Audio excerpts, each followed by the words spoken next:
到底还烫不烫手，到底录影还会不会热档？那我们这次开箱就会直接实测给你们看，这是今年好像不是最烫的一支咯。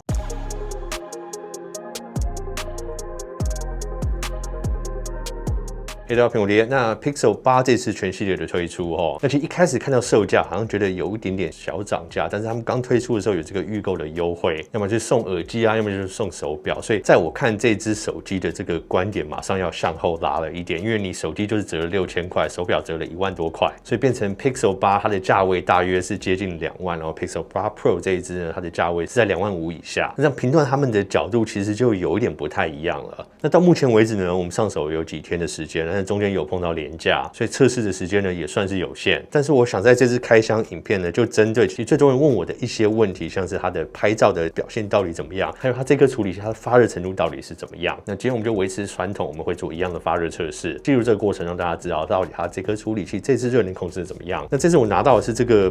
米白色的机种啊，终于让我拿到白色的机种。那大家都知道我是这种浅色控，一直是我期待多年的这种颜色。那我觉得这一次呢，它整个设计语言上面维持大致上相当，这样镜头并排的设计，有人觉得好看，有人觉得不好看。那我觉得至少在众多手机里面，就是他们各有各的风格嘛。iPhone 就是一个框框，然后三星就是垂直，然后他们就是并排。我觉得就是大家在选不一样的设计语言，可能让自己的手机比较突出。但是你要注意到，它这个视角其实它的圆弧度这次是有增加感觉起来我觉得是比较好看一点啦，但好像也更像 iPhone 了一点然后这次呢 Pixel 8 Pro 它背后的3颗镜头，它的画素都很接近，它超广角跟它的长焦都是4800万画素的感光元件，那它的主镜头呢是5000万画素，那它们里面使用2倍变焦，就跟先前一样维持使用这种像素融合的方式。那这个以现在的智慧型手机来讲也算是主流，就基本上用这样去弥补它可能1倍镜到可能5倍镜之间的这个焦段差距。那这次的萤幕呢，它最高的峰值亮度来到2400尼特，就是大家都在比谁比较亮这样子。那处理器呢，里面使用的是 Tensor G3 的处理器，那他们没有特别去讲说它效能进步了多少。那在发表会那天，我也试着去询问，就说你这处理器到底是谁代工的啊，谁做啊，它效能进步多少？但是他们给我的回答就是说，他们比较强调是在 AI 功能上面的进步。那其实，在他们每次这次 Pixel 的这个手机发表，也不能说最近啊，就像先前 Pixel 2、Pixel 3开始，他们很强调演算法去加强他们在使用情境上面的改变。所以你要说 Pixel 一直以来好像不太在意它处理器效能，这好像也是一个传统吗？但我们频道从来也不会去测那些跑分什么了，我们就直接来测他们实际使用上，我最在意这些拍照录影功能，它的处理器还有它的发热程度到底控制的怎么样。那去年我们上手 Pixel 7 Pro 之后，我们也是直接开始录 4K 60帧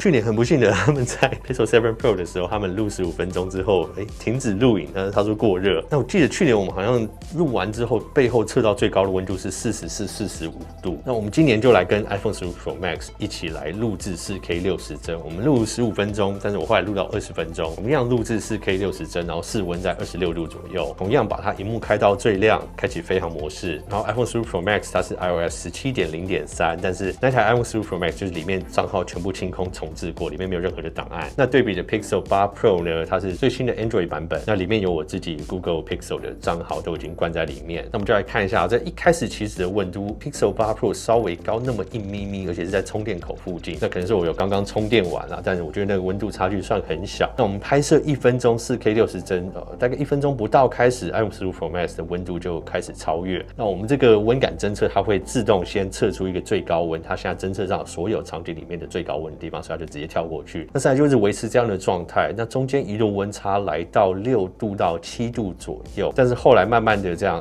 Pixel 的温度也升上来之后，它们的温度差距就维持到5到6度上下的差异。那2台都没有因为温度而停止录影。那但我们知道15 Pro Max 的温度高，但是你看这个 Pixel 8 Pro 它温度的分布上面，它整体看起来是比较均匀一点。那这个可能要等到时候拆起来看看里面的散热设计是怎么做的，或者说这次的 Tensor G3 温控有比较好吗？还是它制程有进步？还是单纯散热设计的加强？或是全部都有？那这个我们目前没有拆机，也不知道。那因为去年我们15分钟后测试到 Pixel 7 Pro 它停止录影的时候，它的温度已经超过44度以上所以这次蛮惊讶的。那15分钟之后测到这样的温度，好像比去年低了不少。那我就持续录满20分钟，然后一样2台都没有过热，但是温度上的差距都还是一样，大概5度到到6度之间。所以单纯 Pixel 8 Pro 对比上代 Pixel 7 Pro 来讲的话，这次的热能控制跟发热是比上代进步不少的。OK， 好，那可以录长时间维持这样的温度，但是重点还是在它到底成像怎么样，对不对？那这次很有趣我们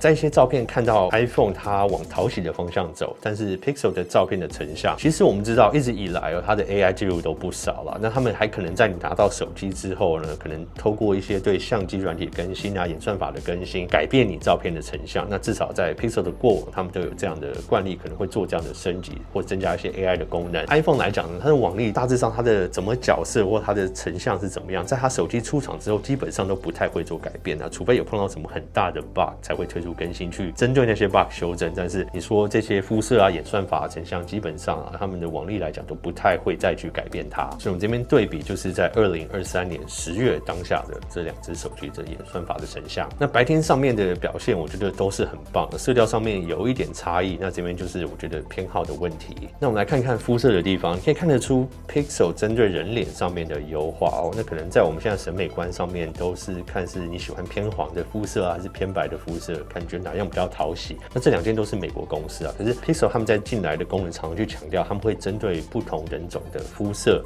演算法上面会去做调整，侦测你这个人种可能是亚洲人、黑人或者是白人，他们在这个演算法上面会不太一样。但是在这一张有一些地方你就看到他手上的皮肤看起来好像抓的不太一样还有脖子这边，那不知道是锐化还是他可能拉对比造成的。那这部分我们大概有在2张、3张上面看到这样，但是其他的照片上面就没有。那至于我们看到它这个成像的地方，现在 Pixel 直出还是1200万画素的照片，那还没有像 iPhone 15 Pro Max 可能直出2400万这样的照片那如果放大看一下的话，其实还是看得出一点差异啦。那至于说他们可以全部都全开到4800万画素，对比5000万画素来讲，那这边我先说拍摄上面的速度 ，iPhone 是非常及时，你拍摄4800万，你一点了就好像跟一般的2400万没有什么差别。但是 Pixel 它拍摄5000万画素直出的速度还是稍微慢一点，好像需要演算一下。那成像上面的差异大家可以自己看一下。那这边我们就针对细节来注意这边的比对色调上面就不太需要去比较。那我们来看看夜间的拍摄晚上的拍摄可以看出这个 Android 系统一贯的他们 HDR 好像都是拉的稍微亮一点、冷一点。那我们先前看到 S23 Ultra 也是大概这样的算法，整个画面会拉的比较亮。但是我们看到这个拍摄到房子的灯光的地方 ，iPhone 是比较接近我们肉眼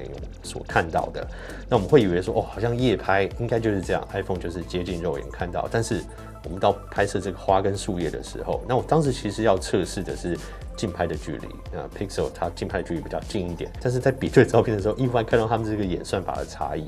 那晚上公园的这个灯光或是树叶的颜色，大家应该很清楚，应该知道哪一张比较接近真实的情况。那很意外看到这次 iPhone 把晚上的树叶演算成这样，非常的鲜艳。那我觉得这个也是很讨喜。那以前这样的色调好像都是三星上面比较看得到。其实 iPhone 这边演算法如果要整个加强的话，可以把花一起弄得鲜艳一点。那这边就看看你们喜欢哪样的色调。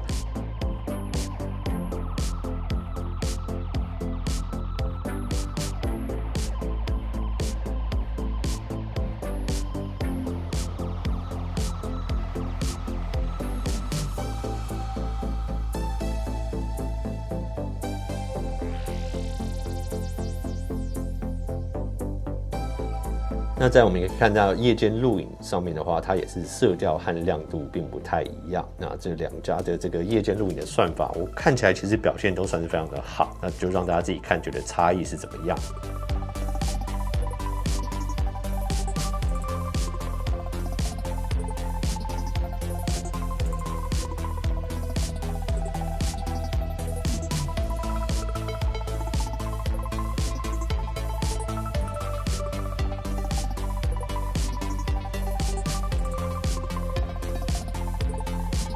那在我们对比一下这个实物的拍摄后，那这边也是有一点一反我们既定的印象。本来我正要说 iPhone 看起来好像比较鲜艳、比较讨喜，但是仔细看旁边桌子才发现，好像整个基本上就只是白平衡的差异，然后造成它的色调上面不太一样。因为你看它的实物上面就是有点偏黄或是偏白偏亮这样子。那同时它桌边的这个桌子的颜色也跟着一起改变。那这个就比较不像三星那样，好像是侦测到实物再去针对实物来做色调的调整。这边面比较单纯的就是白平衡上面的不一样。那在这次 Pixel 8还有很多新的 AI 功能啦，目前可以用到，我觉得比较很强大，同时又有点怪的就是这个 Best Take。那它可以自己计算你拍的一系列照片，那去寻找这个人物的脸可能有什么更好的表情可以替换。那所以在这种时候，它就可以把它换成你可能做了一个鬼脸啊，它就把你换掉。那或者说你以前团体照的时候，虽然现在动态照片可以让你去选一张可能有一个人没有眨眼睛的照片，但如果同时有2-3个人在不同时间点眨眼睛的话，就比较难替换。那像这个 Best Take， 他们其实展示出来的功能就在这种时候可以比较好用它，但是有些情境下面换起来还是有点怪怪的。这个就是我讲，我觉得很强大，同时又好像有点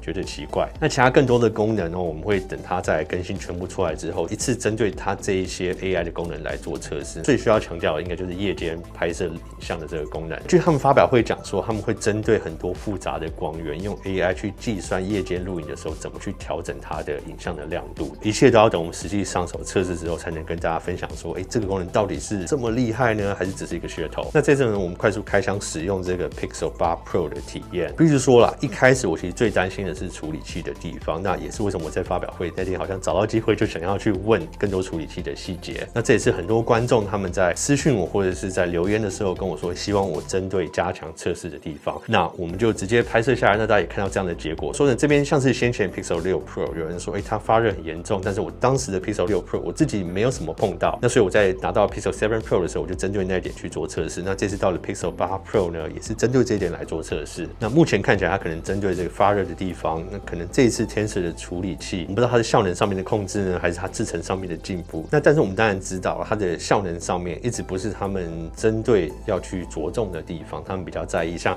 我们很多这些 AI 的功能，要测试这些照片要去调整的时候，它必须要连到网络啊，它需要你这个照片是经过备份到他们 Google Photo 里面之后，才能做这样的处理。那其实这样有好处有坏处，就是说你照片可能是要联网才能做这些 AI 的调整，因为它可能运算部分是在他们的中央的 server 去做这样的调整。那好处就是呢，你可能不一定要用到最新的手机，你可能有备份到 Google Photo， 有一些功能你也可以使用它。那坏处就是说，你可能今天如果没有要备份，或直接在单机上面就不能做这样的运算。那其实像是他们那个影像啊，针对夜间影像暗处去加强的地方，也一样是要透过联网到 Google Photo 里面才能去做调整。所以这边就可以看到，就是说大家对这个 AI 处理、影像处理的这个思维想法不太一样。有人觉得说都要在机体里面做运算，有人觉得说，我不用单在处理器上面一直去加强它的处理器的算法，我就用我一个云端的方式把你的所有的档案放在上面，大家可以去一起做调整。那哪样是好呢？这个就看大家自己怎么想，大家觉得怎样比较适合你自己的使用方式。OK， 那在针对这个 Pixel 8 Pro， 我们这次也觉得蛮有趣，这些新的 AI 功能。那重点是它不会发热的话，我们也想再做更长期时间的测试。那再也会有更多比较的影片来跟大家分享。OK， 那大家有什么问题啊，或想要问的都可以在下面留言分享。那我们今天 Pixel 8 Pro 的开箱心得就先到这边，我是苹果爹，我们下次影片见，